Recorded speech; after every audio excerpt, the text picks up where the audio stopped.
까지 밀립니다. KBS 교통정보센터였습니다.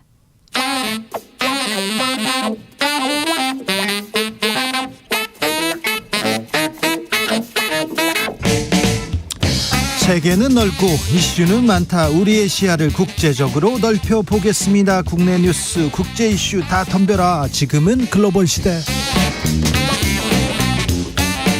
국제적 토크의 세계로 들어가 보겠습니다. 군사 외교 안보 전문가 김종대 전 의원. 안녕하십니까. 세계적인 평론 스케일 임상훈 인문결 연구소장, 어서 오세요. 안녕하십니까. 네.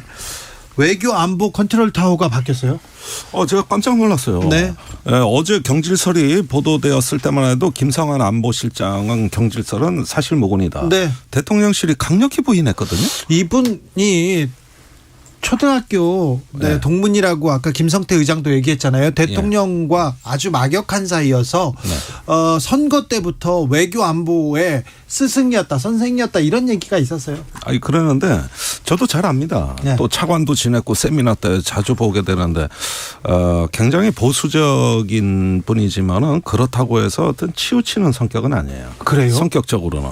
그러니까 한미동맹, 한일 관계 개선 이걸 얘기한 건 맞는데 이런 것들이 다 어떤 학자적인 어떤 의견이지 지금과 같이 이렇게 용산이 막 폭주하듯이 네. 뭘 갖다 이렇게 밀어붙이는데 과연 동의했을까? 예. 그리고 외교부하고도 조율이 안 된 상태에서 정책이 먼저 이렇게 막 외교 정책이 남발되는 이런 분위기에서 과연 본인이 이런 부분에 대해 아무런 문제 의식이 없었을까?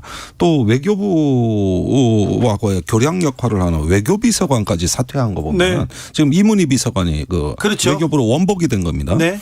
이런 걸 보게 되면은 이게 부처와 어떤 이 집권 세력 내 공론을 모아 의견을 통일해 가지고 이렇게 새로운 외교 정책의 프레임을 짜는 것이 아니라 네. 그냥 말 한마디로 쑥쑥 밀어붙이는 이런 어떤 행태가 계속 반복되다 보니까 지금 그러면 불협화음이 생긴 거 아닌가. 불협화음 얘기했는데 그러면 외교 안보 라인은 김성환, 김태호 투탑 체제다 얘기했는데 김태호 1차장이 더 힘을 갖고 있다 이렇게 봐야 됩니까? 두 가지 점을 일단 말씀드리겠습니다. 일단 NSC 사무처장을 김태호 안보실 1차장이 겸임하고 있습니다. 예. 사무처를 처장을 한다는 것은 대통령한테 올라가는 일일 정보 보고서, 네. 중요한 안보 보고서가 전부 사무처에서 생산이 된단 말이에요. 네. 그러니까 굉장히 어떤 게이트 키퍼 같은 네. 하나의 역할을 김태호 차장이 담당하고 있고, 네. 또 한 가지는 한일 관계에 대한 굉장히 어떤 급진적 개선론자입니다. 네. 그러다 보니까 아무래도 조금 어떤 힘의 중심이 혹시라도 김태호 차장 쪽으로 좀 쏠린 거 아닌가 이런 관측이 충분히 나올 수가 있고요. 그다음에 이번에 한일 관계 개선의 어떤 전 과정에서도 사실상 김태호 차장의 어떤 역할이 좀 돋보입니다. 그렇다 보면은 주로 지난 뉴욕 참사 시절을 회고해 보면은 그 당시엔 한미 관계는 주로 김성한 안보실장, 한일 관계는 주로 김태호 차장 이렇게 역할 분담이 돼 있었거든요. 예. 그런 시스템으로 오다가 최근에 김성한 안보실장이 미국 가서 국빈 방문 윤석열 대통령 네. 국빈 방문을 합의했잖아요. 이렇게 되니까 지금은 상식적으로 얘기하면 한우리 두 쪽라도 지금 교체하면 안 됩니다. 한미 정상회담을 합의해온 그렇죠. 안보실장이 있는데 네. 이렇게 되면 미국이 당황하는 거예요. 외교비서관을 지금 외교안보실장, 국가안보실장을 지금. 예. 아니 미국이 당황하는 거예요. 얼마 전까지 와서 정상회담 합의해놓고 정상회담 열리려고 그러니까 실무 파트너를 갖다가 경질한다? 아니 정상회담 끝나고 하면 안 됩니까? 아니 근데 주요 문화행사에 대한 보고 누락, 블랙핑크 공연 보고 누락이라고 얘기하던데 언론에서는 네. 네. 어찌 보십니까? 황당하게 생각합니다 저는. 아니요. 도대체 해괴하다 황당하다 해도 표현이 부족해요. 이걸로는 아니고요. 아니 레이디 가가하고 블랙핑크하고 공연 열면 좋지만 무슨 국빈 만찬에 그런 공연이 열립니까? 아니 난 보다 그런 얘기는 들어본 적이 없어요. 근데 질 바이든 여사가 원한다고 하잖아요. 아니 글쎄 이메일도 보냈다는 거 아닙니까? 그러면은 여기 카운터 파트너는 김건희 여사 아닙니까? 그렇게 따지면 외교 라인하고는 좀 의견이 다를 수도 있죠. 임상훈 소장님 어떻게 보십니까? 글쎄 전반적으로 그러니까 지금 그 정책 라인이 뭐 어떻게 구성이 되고 어떻게 합의가 되고 이런 것 어떤 그 뭐가 보이지를 않아요. 그러니까 뭐라고 그 내부에서 무슨 문제가 생겨서 어떻게 되는 건지를 알 수는 없지만 특히 지금 일본과 관련해서 외교적인 어떤 그 문제가 될 가능성이 굉장히 높아지는 그런 상황에서 그 미국과의 외교 라인 이런 것들도 지금 그럼 지금 금이 갈 수도 있다는 그런 상황이 되고 있는 건데 심히 걱정이 됩니다. 그 외교는 사실 그 대부분의 우리가 역사도 있고 이런 선진국가 같은 경우에는 정권이 교체가 돼도 크게 그 외교 라인은 그대로 갈 그렇죠. 때도 있어요. 손상이 되지 않아야 되는 것이 사실은 그 외교 원칙인데 특히 이제 우리나라 같은 경우에 이게 너무 그 외교 정책 같은 경우도 급변하는 그런 경향이 있는데 이번 정권 들어서도 너무 이제 그런 경향이 있는데 거기다가 이제 이런 기본적인 원칙 같은 것들도 잘 안 보이는 이런 것 때문에 굉장히 많이 우려스럽죠. 알겠습니다. 아니 그리고 한 가지 더 지적할 거는 작년 8월에 국가안보실의 신인호 2차장도 석연치 않은 이유로 경질됐어요. 본인은 건강상 이유로 사표를 냈다 그러는데 아니죠. 믿는 사람이 없어요. 네. 그러면 벌써 안보실에서 계속 일어난 일이 이게 어쩌다 한번 일어나는 게 아니라 집권한 지 1년도 안 돼 가지고 실장, 차장, 외교비서관, 그다음에 의전비서관 여기도 외교관이에요. 그러면은 지금 이게 이렇게 어떤 주요 직위자들이 대규모로 차례차례 나갔다? 그것도 순차적으로? 아니 이게 그렇게 되면은 분명히 이거는 제가 보기엔 용산하고 외교부 이 부처 간의 교량 역할을 담당해야 되는 컨트롤 타워 기능에서 문제가 생겼다는 거예요. 네. 그러니까 이게 어떻게 보면 하나의 정책이 의견 수렴하는 기능이 대단히 문제가 있는 것 같아요. 알겠습니다. 이거는 이제 나중에 탈이 난다 이겁니다. 이러다가. 아무튼 윤석열 대통령이 그 친분을 좀 중시한다고 하지요. 사람을 쓸 때. 그런데 대광초등학교 동기고 50년직이었던 외교안보 교사 김성환 실장이 사퇴하고 그 자리는 조태영 주미대사로 이렇게 채우기로 했습니다. 이분이 빠지고 나서 김성환 실장이 빠지고 나서는 김태효 이분은 아크로비스타 서초동 아크로비스타의 주민이라고 했죠. 그래서 가까웠다는데 이분한테 김태효 1차장한테 힘이 급격히 쏠리네요. 예, 지금 한일 정상회담 이후로 김태효 안보실 차장에 대한 어떤 그 독주 체제가 저는 본격화됐다고 보는데요. 저는요. 그런데 일본이 바로 한일 정상회담 2주 만에 뒤통수를 팍 때렸잖아요. 교과서로 독도 문제로 그리고 또 강제 동원해서 강제 빠지는 이런 문제로 이렇게 그래서 잘못했다 이것 때문에. 아니 그런데 제가 중요한 얘기할 때는 마저 들으시고 다음 질문으로 넘어가셔야지. 아니 이거 좀 그 독주 체제라는 거 그거 대단히 중요한 발언이었는데. 알았어요. 이걸로 자연스럽게 넘어가려고. 그래서 더 하세요. 예. 자, 독주. 한일 그 정상회담에서 합의된 게 한일 안보 경제 그 대화가 앞으로 진행되는데 그걸 NSC 사무처 주관으로 하기로 했어요. 그러면 당연히 단장이 김태효 안보실 차장이 되는 겁니다. 그렇죠. 사무처장이 되니까. 네. 근데 NSC에 무슨 경제 전문가가 있습니까? 안보 전문가, 외교 전문가, 정보기관 사람들이죠. 근데 거기서 앞으로 경제 협력까지도 거기서 이제 주도하게 된다면은 안보와 경제가 다 1인에게 집중되는 거예요. 김태효 차장. 네, 그런 면에서 독주 체제라 이겁니다. 네. 네, 요걸 말씀드리고 교과서 얘기 물어보신 거예요. 교과서 얘기는 임 소장님이 하세요. 그럼. 저는 일단 그 얘기부터 하고 싶어요. 이걸 몰랐습니까? 난 예고된 외교 실패라고밖에는 얘기할 수. 몰랐다면 이건 무능이죠. 지금껏 이래 왔어요. 그러니까 이게 몰랐다면은 진짜 무능인 것이고 그 알면서도 이렇게 했다 하면 이거는 그 분명히 이거는 그 심각한 문제 정권 차원에서의 문제를 제기할 수밖에 없는 건데 그 최근에도 그 윤석열 대통령이 그 유럽의 사례를 얘기하면서 프랑스, 독일 얘기를 하더라고요. 그 미래를 봐야 된다 이런 취지로 또 그 두 나라 이야기를 하는데 프랑스, 독일 그 두 나라 관계는 지난번에도 말씀드렸지만 우리나라와 일본하고의 관계하고는 본질적으로 다릅니다. 독일 같은 경우에는 나치 정권이 완전히 물러나고 그 새 나치에 저항하던 세력이 주도하는 그 새 세력으로 들어서면서 프랑스하고 관계가 개선이 된 거였고 일본은 그 당시에 그 제국주의 세력이 그대로 근데 그나마 자민당 정권이 만들어질 때 처음에 이제 그 일본의 자유당과 일본의 민주당이 합쳐져서 자민당이 되지 않았습니까? 그나마 최근 오부치 총리까지는 그래도 과거의 자유당 그러니까 자유당 같은 경우에는 약간 미국식으로 하자면 리버럴 그러니까 굳이 따지자면은 그러니까는 뭐 상대적으로 따지자면 진보 보수로 하자면은 약간 그래도 진보 쪽에 진보라고 볼 수 없지만 어쨌든 미국식의 리버럴 정도. 반면에 이제 민주당 같은 경우에는 극 보수 세력인데 그 두 당이 합쳐서 만들어졌는데 최근까지 오부치 총리까지는 그래도 자유당 계열의 그 일본 세력 그 과거 세력들이 이제 그 정권을 유지해 왔다는 거죠. 계속해서. 그러니까 무슨 얘기냐면은 그 군사 이런 거 생각하지 말고 그냥 미국 우산 아래서 경제나 신경 쓰자 이런 거였는데 이게 최근 들어와서 누굽니까 저기 고이즈미 총리 그 이후로 해가지고 그 일본이 보수화되고 있는 그러니까 다시 말하면 일본의 그 계파들 있지 않습니까? 네. 그 계파들이 그 여러 개가 있는데 최근에 총리를 배출하는 계파들은 전부 과거에 그 방류였던 그 민주당 그러니까 극보수 출신들이 지금 그 주류를 형성하고 있거든요.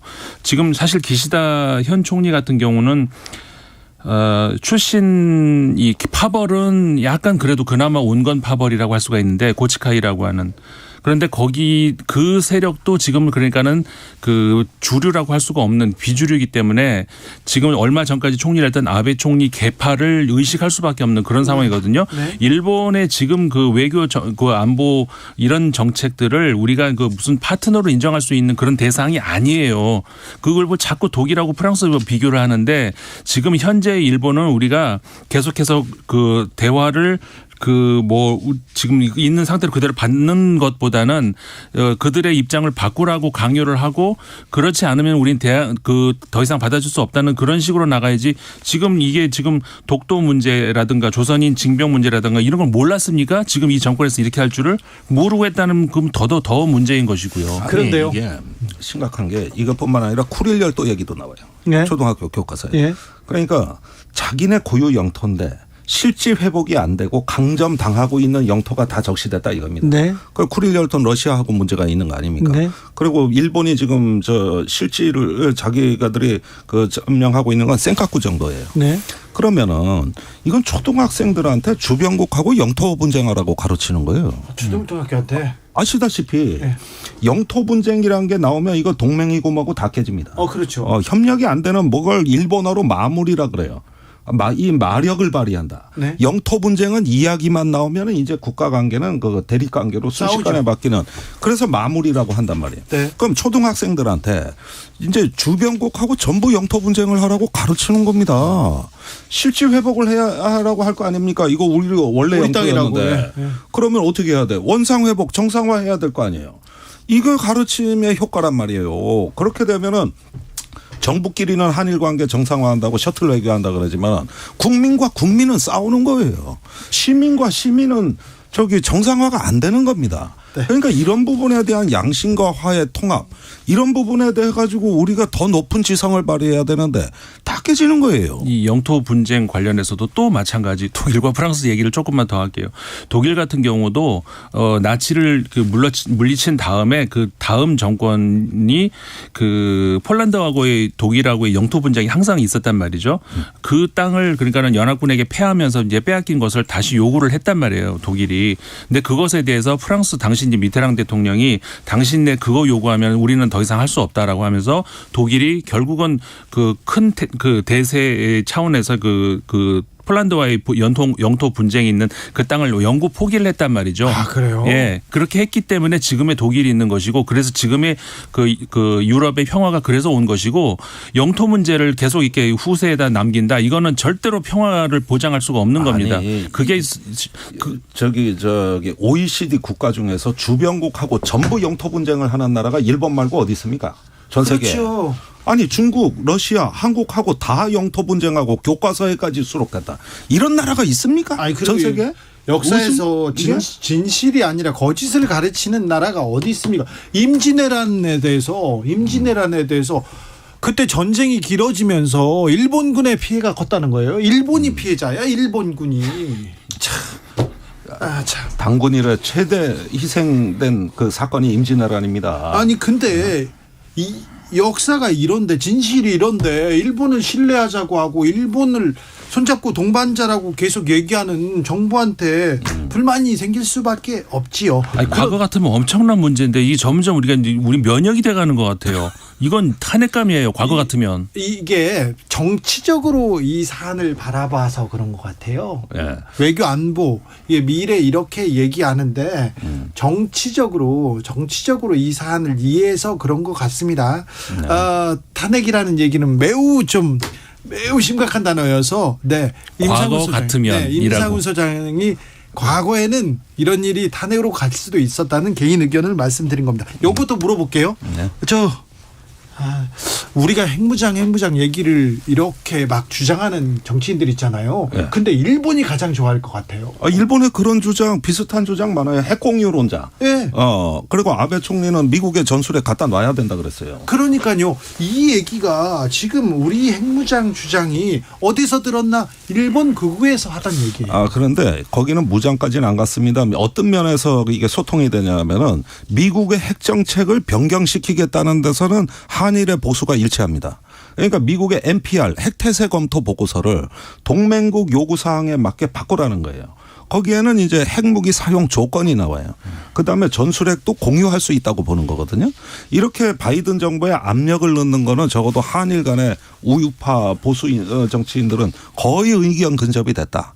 그런 면에서 이번에 윤석열 대통령도 이런 동향들을 다 보면서 얘기할 겁니다. 그러니까 더 우려스러워요. 일본의 핵무장이라 이거 그러면 동아시아의 안전판이 깨지는 건데요. 자, 루브르 박물관 노동자들도 파업에 나섰더라고요. 연금 개혁 반대 시위는 계속됩니까, 프랑스에서? 예, 정부도 그렇지만 국민도 마찬가지로 퇴로 없는 좀 전쟁이 시작된 것 같아요. 네. 근데 이거는 그러니까 연금을 얼마큼 늘린다 안 늘린다 이거에 많이 집중이 돼 있는 것 같은데, 사실은 마크롱 대통령의 불통, 이게 여기에 이제 국민들이 화가 나 있는 거거든요.